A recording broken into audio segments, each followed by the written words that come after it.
Hey, I'm back! Usually I don't do channel update stuff at the beginning, but since I've been gone for a bit, we'll do a quick one.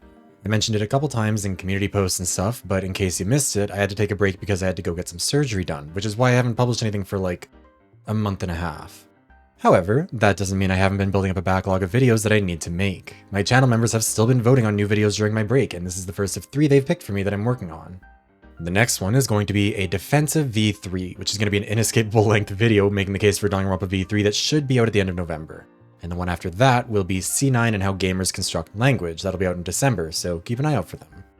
I've also got a Patreon now that you can check out that offers all the same perks as YouTube memberships for the same prices, including getting to vote on the December video. So if you'd like to support what I'm doing, you can find the link in the description down below. But that's enough about me and the upcoming videos. There'll be more info at the end for those who are curious, but for now, let's get into this video.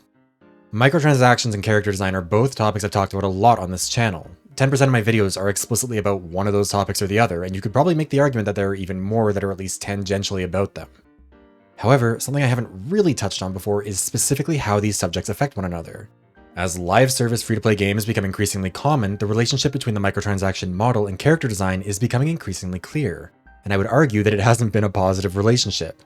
The inspiration for this video came from a tweet from Brian Bedford, Overwatch's senior character artist, talking about how Tracer used to reload her guns from wrist-mounted holsters that were phased out in her Overwatch 2 design and all subsequent skins.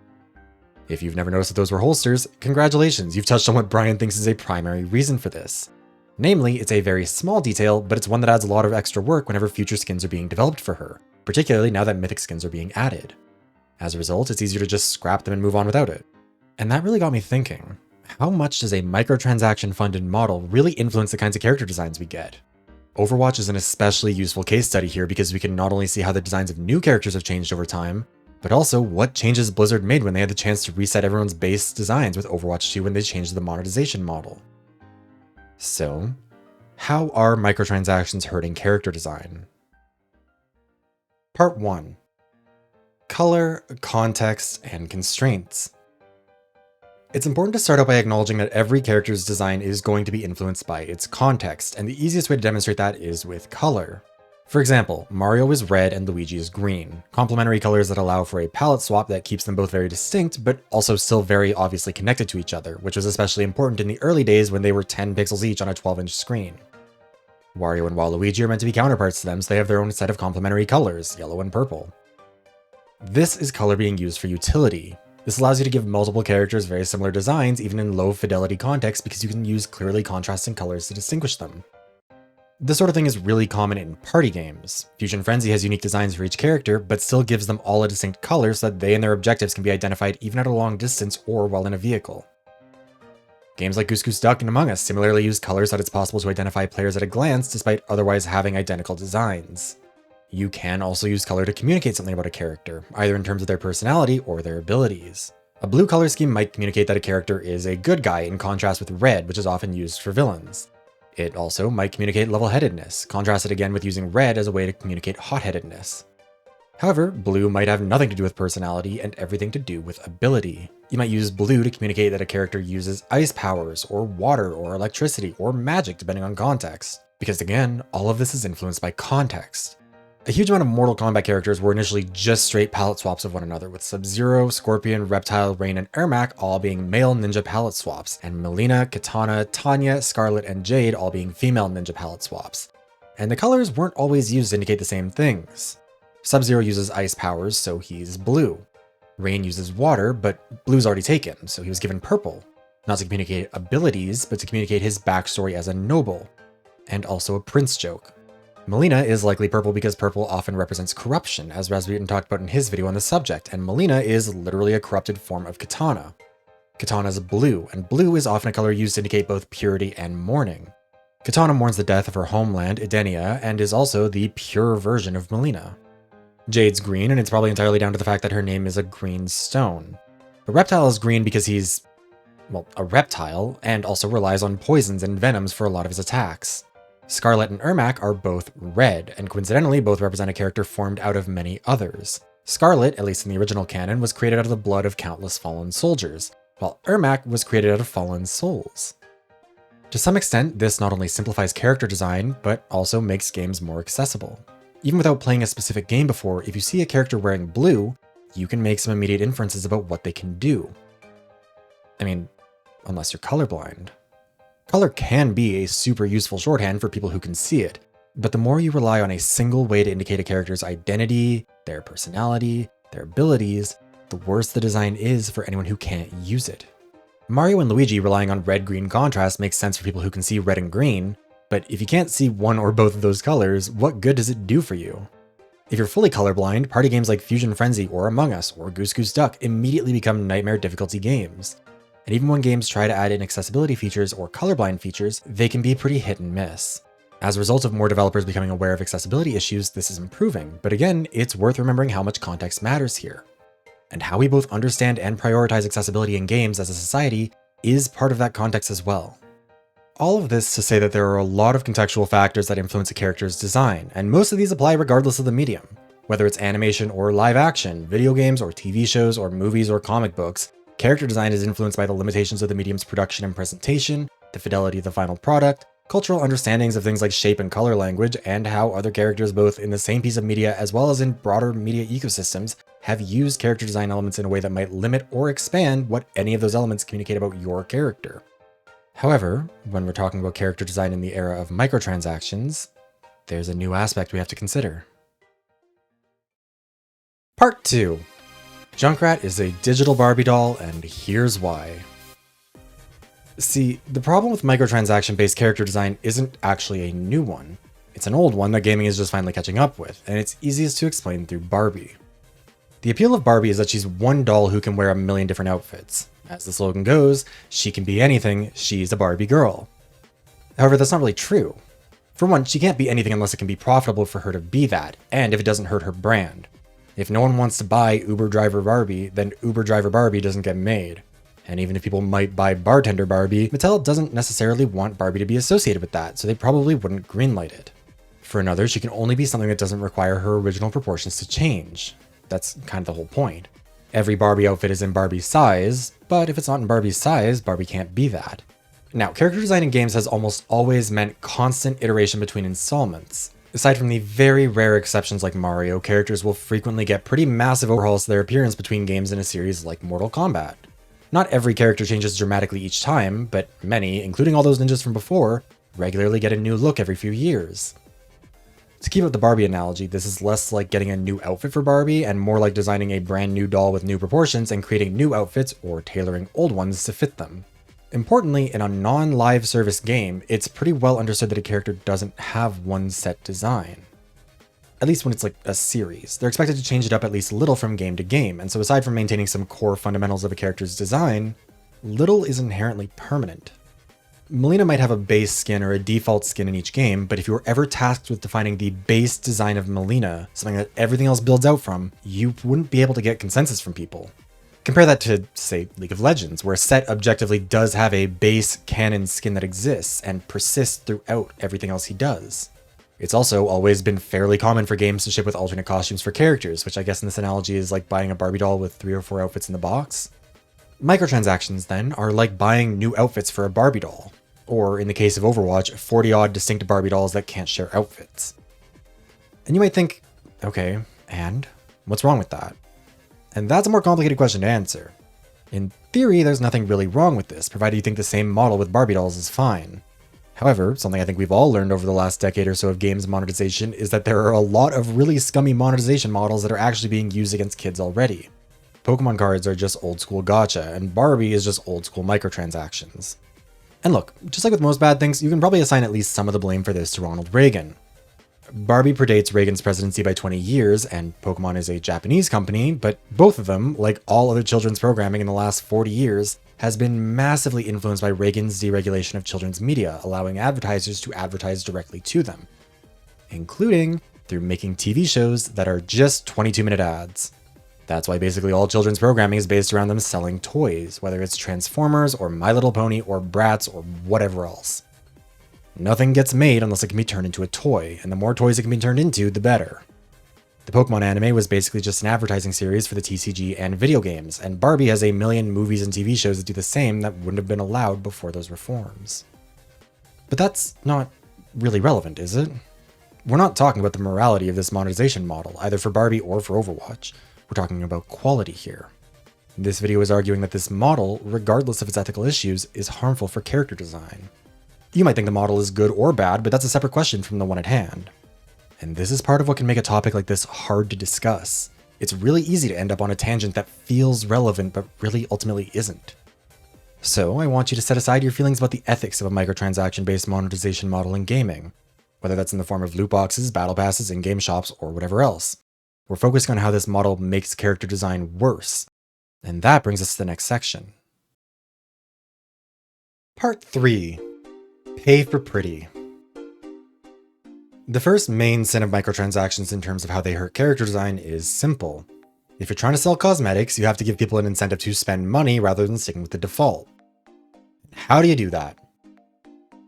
Well, you have to create a value gap between what's available for free and what's available behind a price tag, and give people a reason to want to cross that gap. The incentive for companies is to make the base default skin look far more boring and plain than anything else they're offering for it, because that way you feel ugly when you're in the default skins and want to buy a premium skin to feel prettier. To some degree, this is also a chicken and the egg situation. Attaching a price tag to something inherently gives it value in people's eyes, whereas giving something away for free inherently makes it seem less valuable.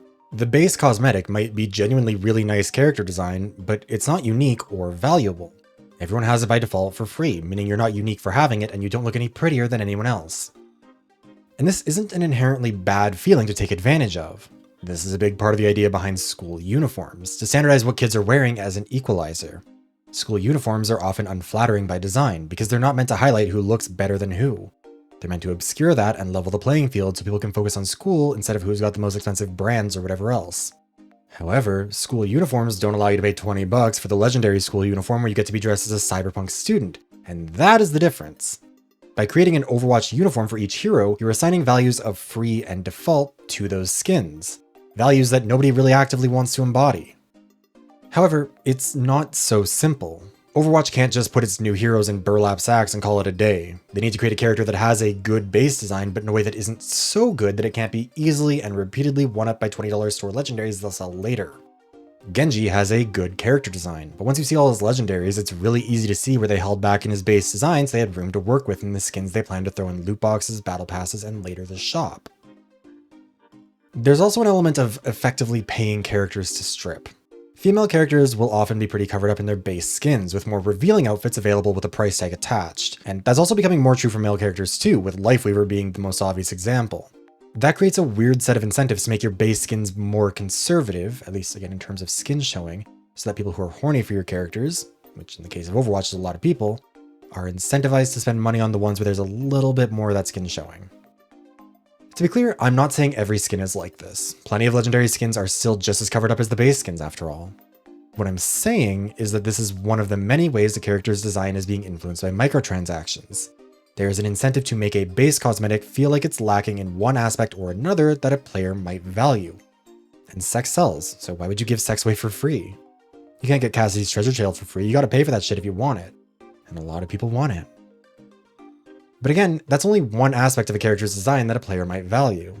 Another player might value coolness over sex appeal, especially depending on the character. Happy Genji might make me want to climb the walls, but maybe you're not attracted to men, so you can't be convinced to spend money on a skin for that reason. However, Blackwatch Genji is just sick as fuck, and if you like the Cyborg Ninja vibes, you'll probably like Blackwatch Genji even more. Alternatively, a cosmetic might be attached to another piece of media, and so the value of the skin is related to how much you value that media. If you're a Le Sserafim fan, the Le Sserafim collab skins are obviously going to be more valuable to you than if you actively dislike them, or just feel neutral about them. If you like Transformers, then Optimus Prime Reinhardt will create a value gap between whatever skin you currently have and that skin that can only be crossed by paying for it. If you like One Punch Man, or My Hero Academia, or Cowboy Bebop, or Porsche, same deal. Even if you don't play a hero that's included in the collab, the connection to the other piece of media makes it more valuable and therefore more desirable. Then again, a skin might be cultural. Most Overwatch heroes have pretty culturally neutral base designs, which means that a value gap can be created by introducing cosmetics that specifically appeal to a connection to your culture, whether historical, mythological, or contemporary. Sombra's cosmetics often attempt to invoke a range of Mexican cultural indicators. I mean, Aztec is obviously Aztec, but Azucar and Los Muertos are meant to invoke a more high-tech version of Mexican cultural symbols like the sugar skull. Tulum is a scuba outfit named after a popular tourist town in Mexico. Folklorica is meant to invoke traditional Mexican fashion. The list goes on. Characters also aren't restricted to their own native cultures either. Overwatch has no Greek characters, but plenty of Greek mythology skins. Many of the Lunar New Year skins are for heroes who are not from the countries who celebrate the holiday, but are dressed to reflect cultures that do. Australia doesn't celebrate Halloween, but the Halloween event has always been themed around the game's first 2 Australian characters. That's not an inherently bad thing, although, again, a bit much when it comes to Mercy getting more Asian skins than most Asian heroes, but it does create a value gap for people who value that. However, I think some people watching this might argue that this is a good thing, not a bad thing. I mean, yeah, it's scummy that it's all being put behind a paywall, but we're not grading this in terms of morality. We're talking quality, and on those terms, this sounds like a net positive. If companies have an incentive to develop cosmetics to appeal to as many people as possible, then that's inevitably leaning to more interesting character design, right? If Blizzard's trying to give Mercy players 30 different ways to part with $20, that means they still have to try and come up with 30 different ways to provide value to the consumer. And that inevitably means making good varied skins, and thus good character designs. Right? Part 4. Keep it simple, stupid. The problem isn't that there are so many cool varied skins behind paywalls. I mean, it is a problem, but it's a different problem than the one we're discussing. The problem is that in order to make those skins, you've got to first have a base that's as simple as possible in order to give your character designers maximum flexibility when it comes to creating new cosmetics for them. At the very beginning, I referenced this tweet from Brian Bedford about Tracer's wrist holsters being removed. That's an example of what I'm talking about. I think Tracer's wrist holsters were a really cool little detail that gave her a unique reload animation and an interesting accessory that nobody else had, as did Brian. But once you put that shit in her base skin, it has to be in every skin. Every future skin you make for Tracer has to be able to work around those little wrist holsters, and that does limit what you can do with her. That's why they removed them in Overwatch 2. Now you can make skins for her without having to worry about a giant bulky wrist accessory with a really distinct shape, and you don't have to worry about creating the animations for them to boot. Different games have different rules for their cosmetics, but for Overwatch the rule is generally that rare skins will be a simple hue shift, epic skins are a full recolor, legendary skins are a rework that can involve minor silhouette changes, and mythic skins feature multiple ways to customize colors and silhouette along with unique visual and audio effects for abilities. Back in Overwatch 1, there were a lot more epic skins added to the game because they needed them to fill out loot boxes so that you were still getting something of value that looked cool without getting the big prize you were looking for. But nowadays, they're focusing much more on legendaries since skins are usually sold separately. They also used to provide new heroes with 4 legendary and 2 epic skins upon release, but that's also no longer a thing, which further exacerbates poor Venture's neglect. The reason this matters is that the more simple a character's base design is, the easier it is to mold them into something new. The bigger or more complex their weapon is, the harder it is to make it work with a new concept. Same goes for any very distinctive pieces of armor, since the silhouette can't change too much or else it won't align with the hitboxes. Kiriko is really easy to make a new skin for because she's basically just a girl holding some knives and some paper. Zarya is much harder because her gun is really large, and there aren't a lot of ways to naturally incorporate that into a new design that creates a value gap the way we talked about in the last section. Mei and Reinhardt both wear very bulky clothing or armor in their base skins, which means that every future skin for them has to be able to fill out that same space. In contrast, Widowmaker's base skins have both been skin-tight bodysuits, which means you can put her in anything from a bikini to a snowsuit and it still works. And I'm not saying that her bodysuits are bad. If it works, it works. But I am saying that there's a direct incentive to not only make the base skins look boring to make other skins look more valuable, but to make the base skins more boring so that it's easier to create a wider range of skins for them. Every distinctive part of a character's base design is something that has to be worked around for future skins, whether it's Zarya's gun, or Mercy's staff, or Venture's drill. However, you might be thinking, okay, but Mercy always gets a ton of stuff, so clearly they can work around stuff like that. And you'd not only be correct, but you'd bring me to my final point. Part 5. But do you think there is a formula? Blonde and white? I'm just kidding. Yeah, so part of the reason why microtransactions are hurting character design is that it incentivizes favoritism, and that favoritism will inevitably reflect real-world biases. If you're Blizzard, you're encouraged to identify which characters are the most likely to get people to spend $20 to dress them up, and conventional beauty standards will play a role in that. They're willing to work around Mercy's staff because she has the formula for winning RuPaul's Drag Race All-Stars 4. They're not willing to work around Zarya's gun or Venture's drill in the same way because they're not conventionally attractive in the ways that Mercy or Kiriko or Tracer or Juno are. The appearance of youth plays a big role here. Such a big role that Blizzard completely fucked up the canon to make Kiriko younger.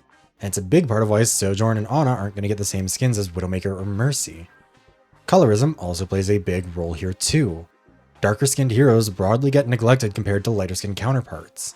Gender and sexuality also play a role. Female characters are more likely to get a more sexualized skin than male characters, but also certain silhouettes, accessories, or colors are rarely afforded to male characters unless it's as a joke like Junkrat's Seraphim skin. Lifeweaver as a queer man gets to be the rare exception sometimes, and even then, Blizzard isn't putting him into a Speedo the way they put Mercy, Pharah, Ashe, and Widowmaker into bikinis. The problem is that you can't always know until you try whether something will be popular, and if you have limited resources and time, which is the case thanks to all those layoffs, you're going to be incentivized to play it safe and pander to the lowest common denominator. They can confidently assume that Catgirl Mercy will regrettably make them a shitload of money. But would Catgirl Zarya make money? I mean, maybe. Would it make as much as Catgirl Mercy? Probably not. There's a proven track record of conventionally attractive white female characters being an easy free money dispenser under the microtransaction model with skins like this, which encourages everyone with decision-making power to just keep hitting that button, and leaves other characters more out in the cold. Baptiste and Venture are easy, obvious examples, with both heroes being kind of absurdly neglected in terms of cosmetics in Overwatch 2. It also means that characters like Mercy aren't going to get creative, weird skins under this model. Again, she's Drag Race, not Dragula. And this is a problem that got worse with the move to Overwatch 2, because again, in Overwatch 1 there was still an incentive to throw a bone to the less popular characters, or come up with something weird for a popular one, because those skins still added value to the loot boxes, even if they weren't the most valuable. In a loot box system, you need a gradual scaling of rarity and value to make people want to keep gambling. Let them get close to a top prize so they feel like just one more box and they'll get what they want. In Overwatch 2, most skins are sold individually and directly. There's no gambling, which means that nothing has value unless it sells. The Battle Pass is the exception, since you're bundling everything together, but even then, that's only like 8 to 10 skins every 2 months that can be distributed among 40-odd Overwatch heroes. However, it's also not just about conventional attractiveness, I need to say that. That definitely tips the scales, but it also comes down to how easy it is to make a new skin for a hero, and how easily their base design transfers to a new concept. Wrecking Ball is a ball. There are a billion different balls you can dress him up as if you think you can make money off of it. Winston is a scientist who is also a gorilla. There are a lot less gorillas you can dress him up as. And like I said, they'll work around it if it's a popular hero, or they'll refuse to work with it if it's an unpopular hero. But these things do still tip the scales. Reinhardt's base skin limits him somewhat, but he's also the only one with that silhouette, and there are a lot of ways to redesign big, bulky armor, so anything that needs a big dude with insanely broad shoulders goes to him. And that's also part of the problem. There could have always been more heroes shaped like Reinhardt, or Roadhog, or any of these other heroes with a less typical body type. But when you've got to sell skins to make money, you don't really want more than one hero who looks like that, because then you have to find multiple distinct ways to work around that design that people will be willing to spend money on. However, there's clearly money to be made in repeatedly hitting the same buttons, and the Halloween skins are a really obvious example. Witch Mercy was a year 1 Overwatch 1 skin, and people went feral for it. I was there, it was wild. But they never really revisited that specific concept for other heroes. Other heroes got other skins because there was value in leaving Mercy alone as the only witch for people to try and gamble to get. Adding a second one would double people's odds of getting one in a loot box. And the rarer it is, the more people will have to spend if they're grinding for it. In Overwatch 2, meanwhile, we're now up to at least 3 Halloween witch skins with both Kiriko and Widowmaker getting them. If something works, they'll just keep trying to replicate that success instead of trying to make something different. Which not only means we get repeated concepts, but we also see that investment primarily focused on already popular heroes. Basically, the point is that the incentives are to make the character's actual design as easily replaceable as possible, and to rely more heavily on things that have already worked with heroes who are already popular rather than experiment with cool new ideas with heroes that aren't Mercy or Tracer or Diva. There's an incentive to veer away from anything that might be too hard to turn into an anime collab skin, and to turn towards generically conventionally attractive characters because they're the ones you know you can make money off of down the road rather than prioritizing interesting, unique designs. And to be clear, there's nothing wrong with liking the conventionally attractive characters. It's been 18 months since I first said I wanted Lifeweaver to break my back in a video, and my opinion hasn't changed in the slightest. Most of my mains are heroes who are conventionally attractive, and I'm not trying to say you're a bad person if you like when Widowmaker's in a bikini or whatever. It's also not just Overwatch. Arguably, Overwatch does a better job than games like Fortnite with its base cosmetics, and I think it's because they recognize something I talked about last year with regards to Overwatch's character design carrying the game. I'm also not trying to say that the skins we're getting are bad. Many of them are, in isolation, really good.